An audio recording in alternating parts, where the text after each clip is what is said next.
Hey, hi guys. Wish you a happy new year from Ranjit and Wheels.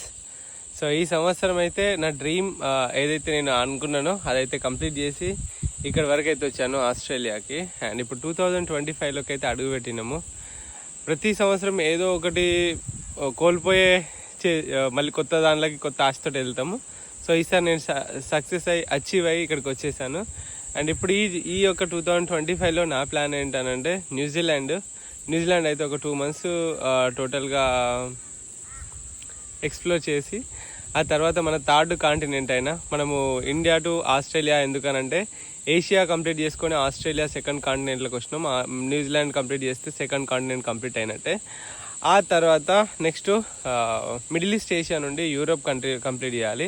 అంటే next trip వచ్చేసి India to England ఈ 2025లో start అయిపోద్ది. 2026లో India to England అయితే end